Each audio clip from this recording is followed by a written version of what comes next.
This channel does not promote any violent, harmful, or illegal activities. All content provided by this channel is meant for an educational purpose only.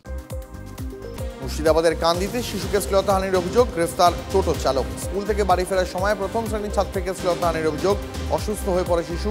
পরিবারের অভিযোগের ভিত্তিতে অভিযুক্তকে গ্রেফতার করেছে কান্দির থানার police. আন্তঃরাজ্য জাল note পাচার চক্রের সন্ধান হাওড়া সিটি পুলিশের জালে এক পাচারকারী। বারাসাত থেকে রাহুল বিশ্বাসকে গ্রেফতার করে হাওড়া সিটি পুলিশের গোয়েন্দা বিভাগ। উদ্ধার করা হয়েছে 1,86,000 টাকার জাল নোট। গত বৃহস্পতিবারও হাওড়ায় ধরা পড়ে দুজন জাল নোটের পাচারকারী।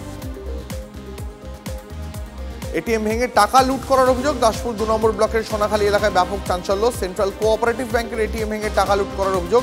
গত কয়েক মাস ধরেই এটিএমটি বন্ধ থাকলেও তাতে টাকা ছিল বলে দাবি ব্যাংকের। তদন্তে দাসপুর থানার পুলিশ।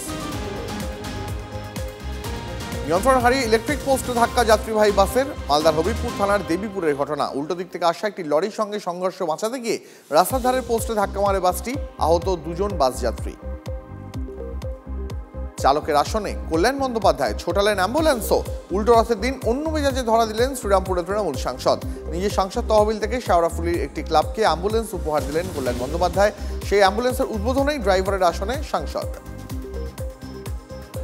উল্টো রথে অভিনব উদ্যোগ। বউবাজারে চালকদের বসিয়ে টানা রিক্সা চালালেন কলকাতা পুলিশের এএসআই বাপন দাস। সারা বছর যারা পরিষেবা দেন, বছরের একটি দিন তাদের সম্মান জানাতে এই অভিনব উদ্যোগ। গত 10 বছর ধরে এই কাজ করছেন বলে জানিয়েছেন বাপন দাস।